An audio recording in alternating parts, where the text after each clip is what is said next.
ആറ്റുകാലമ്മയ്ക്ക് പൊങ്കാലയർപ്പിച്ച് ഭക്തലക്ഷങ്ങൾ. യാഗശാലയായി അനന്തപുരി. 2:15 പൊങ്കാല നിവേദ്യം. ചന്ദ്രഗ്രഹണമായതിനാൽ ഉച്ചയ്ക്ക് ശേഷം 3:10 മുതൽ 7 മണിവരെ ക്ഷേത്രദർശനമില്ല. കണ്ണൂരിലെ പ്രതിഷേധത്തിൽ വീണ ജോർജിന് പരിക്കേറ്റ കേസിൽ KSU പ്രവർത്തകർക്ക് ജാമ്യമില്ല.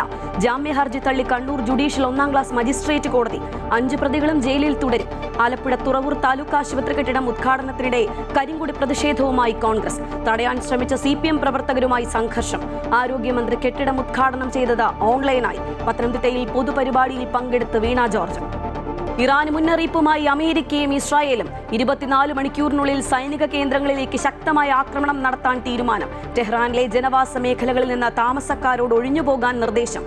റിയാദിൽ അമേരിക്കൻ എംബസിക്ക് നേരെ ഡ്രോൺ ആക്രമണം. സൗദി, കുവൈറ്റ് എംബസികൾ അടച്ചു. ഇന്ത്യയിലേക്കുള്ള വിമാന സർവീസുകൾ ഭാഗികമായി പുനരാരംഭിച്ചു. കറാച്ചിയിൽ കുടുങ്ങിയ മലയാളികൾ കൊച്ചിയിലെത്തി. ശബരിമല സ്വർണ്ണക്കൊള്ള കേസിൽ ദേവസ്വം ബോർഡ് മുൻ പ്രസിഡന്റും കമ്മീഷണറുമായിരുന്ന N. വാസുവിനെ ED ചോദ്യം ചെയ്യുന്നു.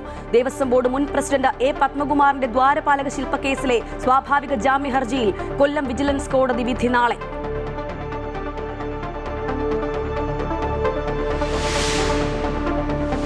മുൻ കേന്ദ്രമന്ത്രിയും കോൺഗ്രസ് നേതാവുമായ KP ഉണ്ണികൃഷ്ണൻ അന്തരിച്ചു. അന്ത്യം കോഴിക്കോട്ടെ സ്വകാര്യ ആശുപത്രിയിൽ. VP സിംഗ് മന്ത്രിസഭയിൽ ഉപരിതല ഗതാഗത വാർത്താവിനിമയ മന്ത്രിയായിരുന്നു. വിടവാങ്ങിയത് 6 തവണ വടകര മണ്ഡലത്തിൽ നിന്ന് ലോക്സഭയിലേക്ക് തെരഞ്ഞെടുക്കപ്പെട്ട ജനപ്രതിനിധി. സംസ്കാരം നാളെ.